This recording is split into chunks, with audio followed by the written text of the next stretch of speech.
nous attendre du côté du Canada? Bon, selon des experts, le Canada ne devrait pas être affecté directement par la guerre en Ukraine. Le Canada fait partie de l'OTAN, une alliance militaire. Comme l'Ukraine n'en fait pas partie, le Canada n'a pas l'intention de se joindre au conflit. Par contre, on accueillera un grand nombre de réfugiés ukrainiens qui fuient l'invasion russe. Du point de vue économique, on remarque une hausse du prix de l'essence, des céréales et du pain, entre autres. Normalement, la Russie et l'Ukraine exportent une grande partie de ces produits-là.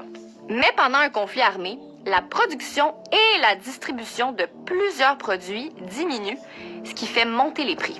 Savais-tu que le Canada a la 3e plus grande population ukrainienne dans le monde? Donc même s'il n'y a pas d'impact direct dans notre pays, il y a peut-être quelqu'un autour de toi qui est affecté par la guerre. Est-ce que les deux camps ont essayé de régler ça en paix avant de prendre les armes? Bonne question. Faut comprendre que l'Ukraine a jamais voulu entrer en guerre avec la Russie. C'est plutôt la Russie qui a envahi l'Ukraine le 24 février dernier. Mais avant ça, les tensions montaient depuis plusieurs années entre les deux pays et ça s'est intensifié dans les derniers mois. Depuis décembre, plusieurs pays ont tenté de négocier avec le président russe Vladimir Poutine sans succès. Ça ne veut pas dire qu'on a perdu espoir de mettre fin à cette guerre-là. En date du 8 mars, des représentants russes et ukrainiens se sont rencontrés 3 fois pour tenter de régler le conflit. Est-ce que les deux...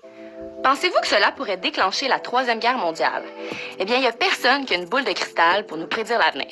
Mais la réponse courte et réaliste, c'est que pour l'instant, c'est peu probable, même si on ne peut pas dire que c'est impossible. Si on parle de 3e guerre mondiale, c'est qu'on a peur que la situation empire. La guerre qui se passe en Ukraine implique pas seulement les soldats russes et les soldats ukrainiens. Elle implique aussi indirectement les membres de l'OTAN, une alliance politique et militaire qui regroupe plusieurs pays d'Europe et d'Amérique du Nord. Il faut savoir que pour l'instant, les pays membres de l'OTAN sont très clairs. Ils font tout pour éviter d'affronter directement la Russie. En ce moment, on aide plutôt l'Ukraine indirectement en lui envoyant du matériel militaire, par exemple. Dès les premiers jours du conflit, l'Ukraine et la Russie ont commencé à négocier. La situation peut donc changer très vite et il peut toujours y avoir une entente entre les deux pays. Pensez-vous que cela pourrait déclencher